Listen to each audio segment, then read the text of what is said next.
Good morning मित्रांनो.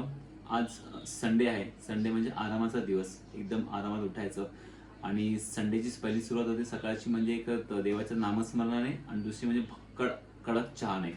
Sunday असल्यामुळे सगळ्यांना आपल्या घरचा चहा हवा असतो. सो आज मी तुम्हाला शिकवणार आहे कविता स्पेशल चहा. ठीक आहे.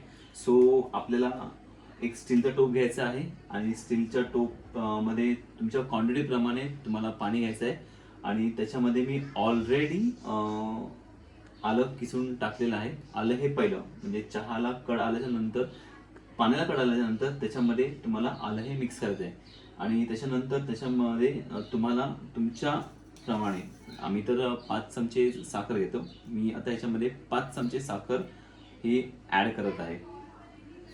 1 2 3 4 आणि हे 5. हे 5 चमचे साखर आम्ही घेतो. त्याच्यामुळे चहाला कसा स्वाद पण येतो आणि कडकपणा येतो.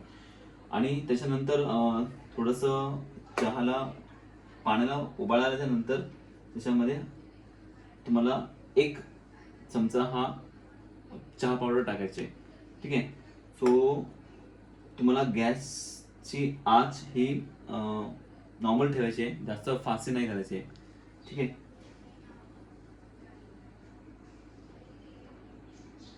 इथे तुम्ही बघू शकता की पाण्याला कड येतोय हळूहळू.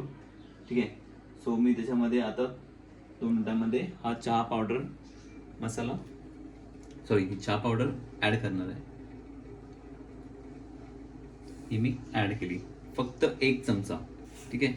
हा फक्त 1 चमचा तुम्हाला ऍड करायचा आहे. ठीक आहे. आता हा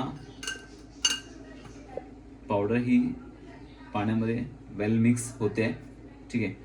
वेल मिक्स झाल्यावरती त्याला थोडासा असा उबाळा आल्यावरती, ठीक आहे, थोडं 2 मिनटं वाट बघा आणि त्याच्यामध्ये आम्ही हा आरसीएम स्पेशल चहा मसाला वापरतोय.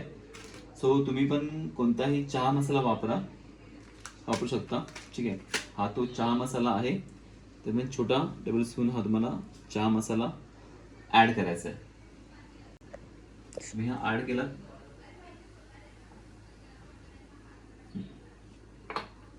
की थोडा वेळ तुम्हाला वाट बघायची आहे. चहाला पूर्ण कड यायचं, कारण ते पूर्ण असं मिक्स वेल झालं पाहिजे. सो आपला काळा चहा, ब्लॅक टी ही रेडी झालेली आहे. मित्रांनो, मी खास करून तुम्हाला प्रिपेअर करेन की सजेशन करेन की तुम्ही दुधाचा चहा न पिता तुम्ही काळा चहा प्या. काळा चहा हा खूप छान असतो, आरोग्यदायी असतो. त्याच्यामुळे ॲसिडिटी होत नाही. पण दुधाच्या चहामुळे ॲसिडिटी होते. ठीक आहे. डायजेशनला प्रॉब्लेम होतो. कसं आहे, आजकाल दूध कसं येत आहे, पावडर्स येत आहे, मिक्स येत आहे, कसं काय येत आहे, ते इंजेक्शनवालं येत आहे, ते आपल्याला माहितीच नाही त्यामध्ये काय होत आहे. त्याच्यामुळे मी तुम्हाला सजेशन करेन की तुम्ही नॉर्मली ब्लॅक टी प्रिपेअर करतो तुम्हाला. आम्ही खूप वर्ष झाले आम्ही ब्लॅक टीच पितो. त्याच्यामुळे आज आमच्याकडे गवती पात नाही आहे, ती ॲड केली आवर्जून त्यामध्ये की अजून भक्कड बनतो. ठीक आहे. सो आता मी चहा रेडी झालाय, तर आम्ही आता त्याचा आस्वाद घेतो. तुम्ही पण हे नक्कीच ट्राय करा. Thank you very much. बाय.